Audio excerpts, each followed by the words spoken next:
The title of my speech is After 20 Years, a soft wall between the global information and knowledge. The fall of the Berlin Wall put an end to half a century of estrangement between Eastern and Western Europe and opened suddenly a gate to an unprecedented exchange of people and of ideas. Cultural cooperation and cultural diplomacy were caught in an explosive new set of challenges. Even more so, as the opening of the Iron Curtain caught Eastern Europe in an irresistible spin towards new means of communication in a new unexplored space and time vision that these new means offered us. As in a classic Agatha Christie mystery, a set of seemingly unrelated facts are suddenly woven into multiple possible scenarios.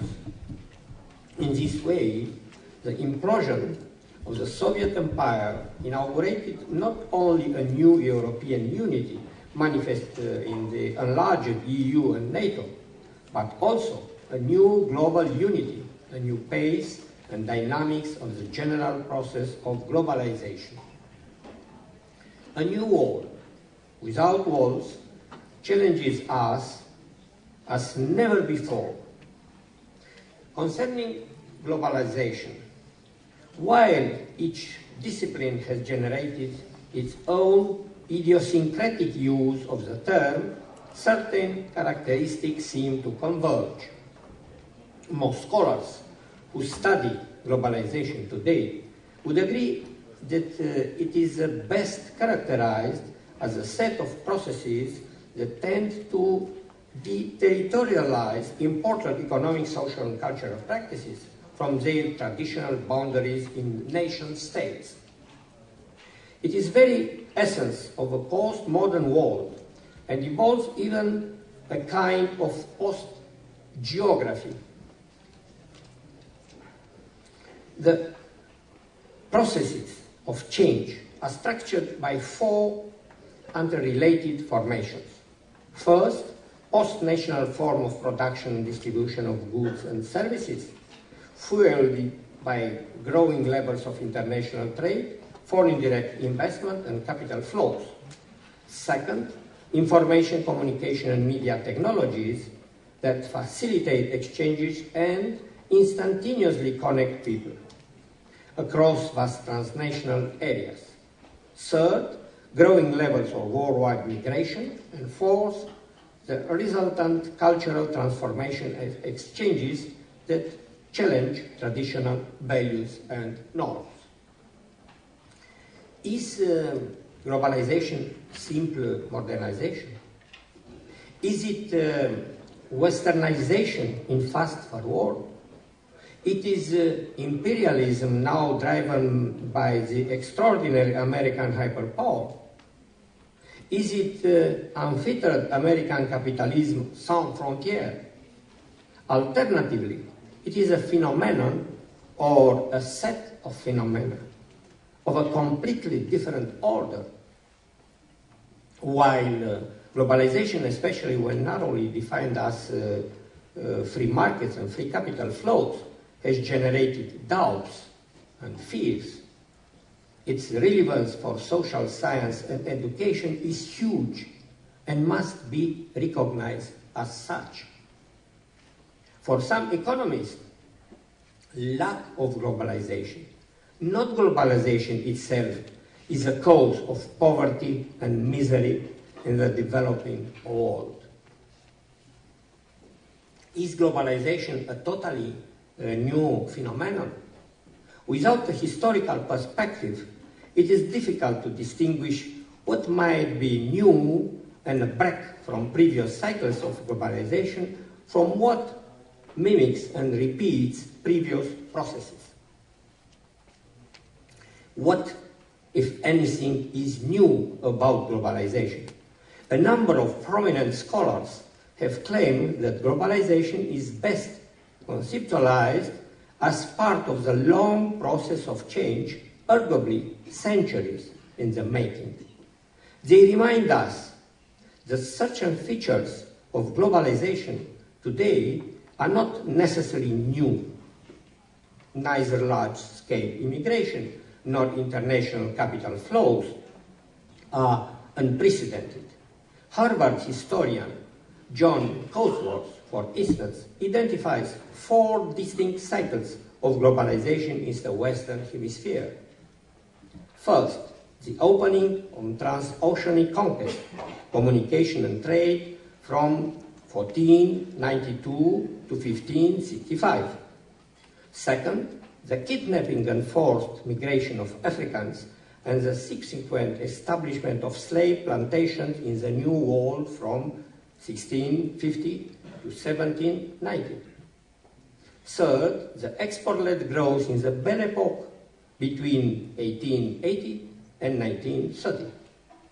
And fourth, a new globalization cycle beginning in the mid-1980s. Cosworth argues that the current cycle of globalization in regard to demographic and economic processes is in fact quite weak compared to previous cycles. For example, current migration flows are proportionally smaller than in previous periods. The foreign-born population of the Americas, including South-varied countries of the United States, Argentina, and Brazil, a century ago, was proportionally larger than at the turn of the millennium. Over the last decade, growth has been elusive and inequality a constant and growing concern. Cosworth's analysis suggests that globalization tends to exact short-term cost, paid in decreasing health and well-being and in increasing inequality, while generating long-term growth, especially in economic productivity. Cosworth observes, on the other hand, that education has a much more prominent role to play than in previous cycles of global change. Educators must develop an agenda to facilitate the incorporation and growing numbers of immigrant children worldwide and develop curricular and pedagogical programs to impart the cross-cultural skills children will need to thrive in their historical moment and emerge as agents of change to combat growing worldwide inequalities. In spite of these judicious arguments, we must observe a fact that was not taken into account. The fact that this contemporary process of globalization is unique in its communication and media dimension, which makes it a unique phenomenon. It may be not the first time that huge masses of people move from China to Europe or from Africa to America. It is, however, the first time in history that these migratory waves are broadcast all over the world, exchange emails, search with Google briefly, and aware of their own condition and visible to us all. The current cycle of globalization is in part the product of new global media information and communication technologies that instantaneously connect people, organizations, and systems across vast distances. While in 1980 there were only 2 million computers worldwide, in 1995 the number totaled more than 150 million, 90% being personal computers. In 2000, 80 million new users logged on to the internet for the first time. The cost of telephone calls has plummeted owing to satellite communication technology. For example, the price of the 3-minute phone call from New York to London dropped from about $250 in 1930 to about $30 in 1970 and to less than $25 20 cents by the year 2000. In addition to creating and circulating images, information, and data, these technologies have the promise of freeing people from the constraints of space and time. These new technologies of globalization are rapidly and irrevocably changing the nature of learning, work, thought, entertainment, and the impersonal patterning of social relations.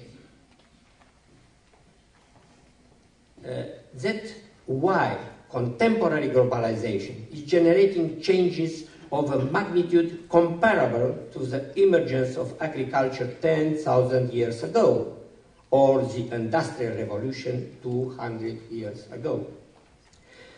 It will demand fundamental rethinking of the aims and processes of education.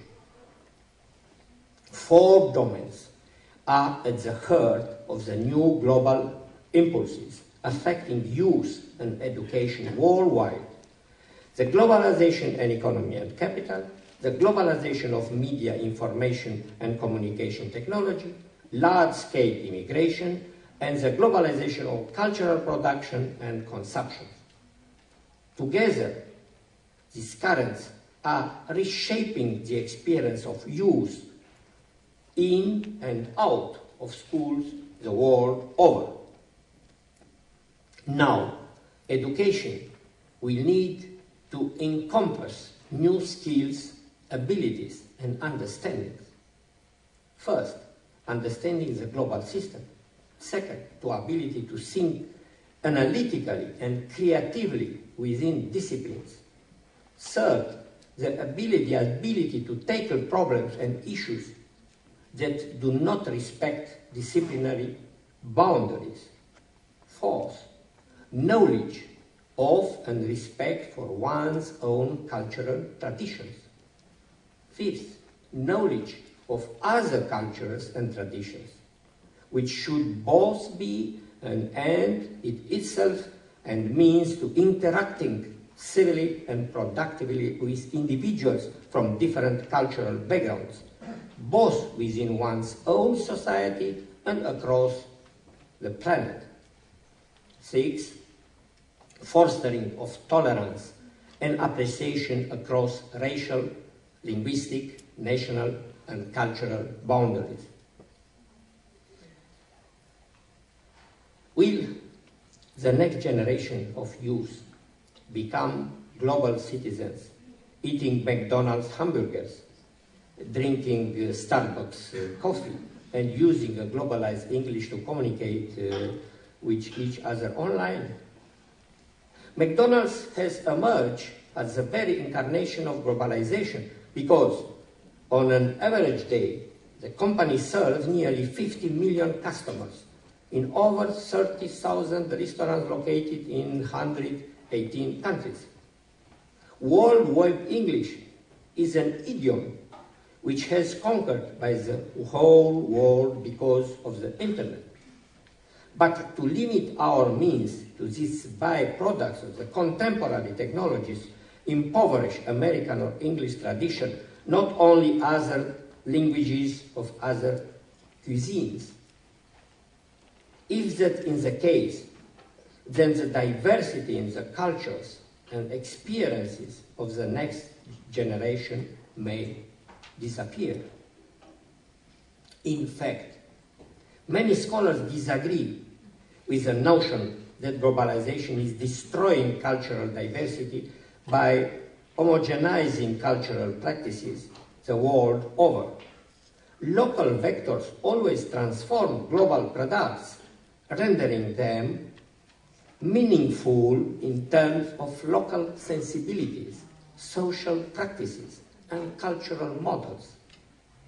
For example, the film Titanic was the most popular movie in China in 1997 because the majority of moviegoers identified the tragedy of the film with their personal experiences during the Cultural Revolution.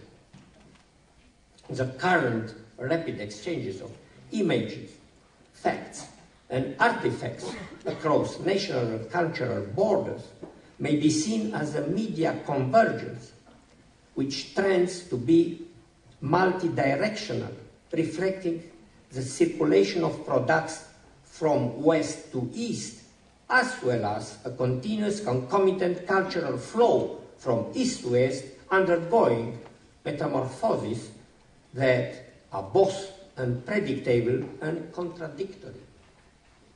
This phenomenon offers a theoretical challenge to the widely popular cultural imperialism and the cultural homogeneity hypothesis by highlighting the critical role of local meaning-making system in interrupting and reshaping global media and cultural exchanges, nearly always recasting them in autochthonous terms.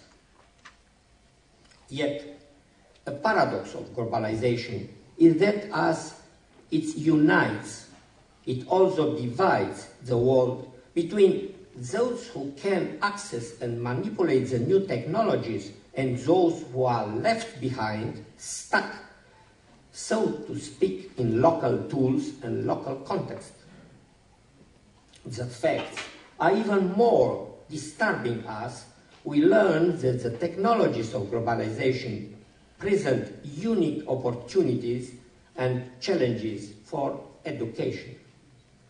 An eminent Argentinian physician, psychologist, and brain scientist, Antonio Batro, one of the founders of the new field of mind, brain, and education, examined the extraordinary enabling potential that the digital world offers those with disabilities and children growing up in out-of-the-way places.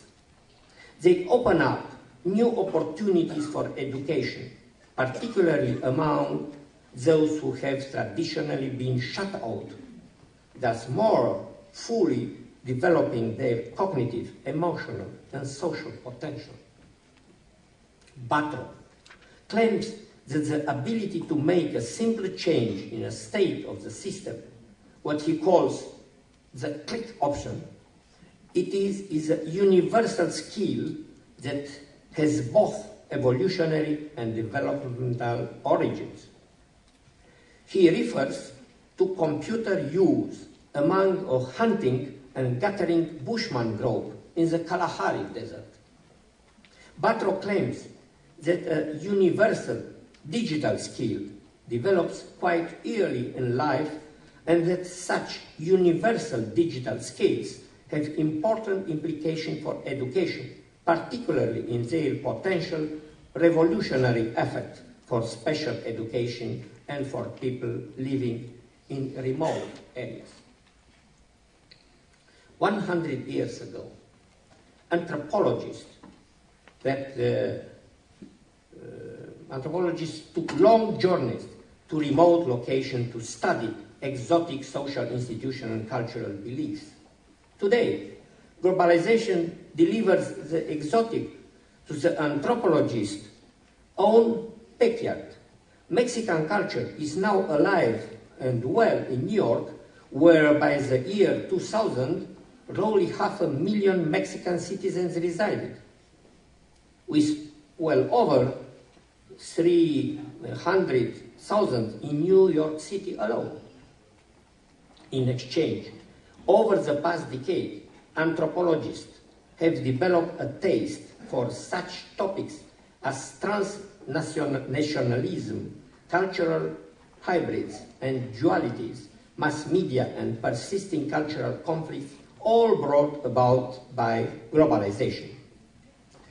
These peculiar experiences can and perhaps must be transferred in terms of cultural diplomacy, for it is obvious that the core of these informal diplomatic processes has to do with a cultural dialogue and intercultural exchange. Here, we should also examine the concept of acculturation, which goes in pair with the metaphor of the soft power. I must tell you why I am not a partisan of this cluster of images. In my own experience, acculturation never works as a download from the so-called superior cultural agent to the immature recipient. In a way, there is no cultural transfer, for each culture picks what it needs from the intercultural market and invents its own version on facts. As for soft power, it has to be understood as radically different from power as such, or hard power. Hard power is imposed, is that not have to be accepted to exist. Soft power, instead, does not exist if it is not accepted, chosen willingly by its recipients. Cultural, for example, half of the African countries are Francophone, the other half Anglophone, because in the past they were colonies either of Britain or the French. In the past century, Romania was essentially Francophone, because in the wake of the French Revolution, its intellectual and political elite did choose to be so. Cultural diplomacy has to seduce, and in the globalized internet era, it is rather a challenge to seduce. In my view, however, cultural diplomacy and culture in general has even a greater task. It has to promote knowledge, whereas the general global process produced mostly information. Knowledge is a must in a fluid world, both because it is only deep knowledge that offers the flexibility needed to adapt, assimilate, and understand the dynamics and the complexity of a changing surrounding, and because only knowledge may be the haven in our stressing and complicated lives.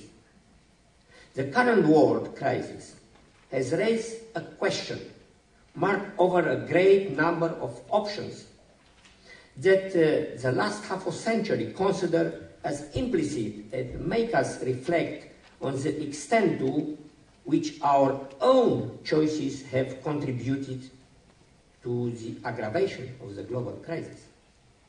If we agree on the fact that besides the rotten credits, the balloons of imaginary money, and all the speculative ways that have brought on all of us the present financial crisis, there is one common denominating cause: a deep value crisis.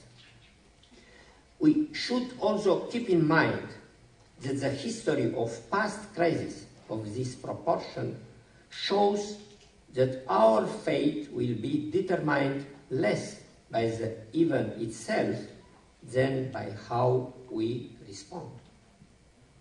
That is why we must come back to the humanistic sciences, which are, in today's society, endangered knowledge species, must win back their epistemic dignity. Cultural diplomacy is a privileged way to communicate in spite of boundaries and to build a shared soft power of an international fraternity of cultures, of knowledge, and of goodwill, a fraternity able to mold the complete human being that we need in our world without walls. Thank you.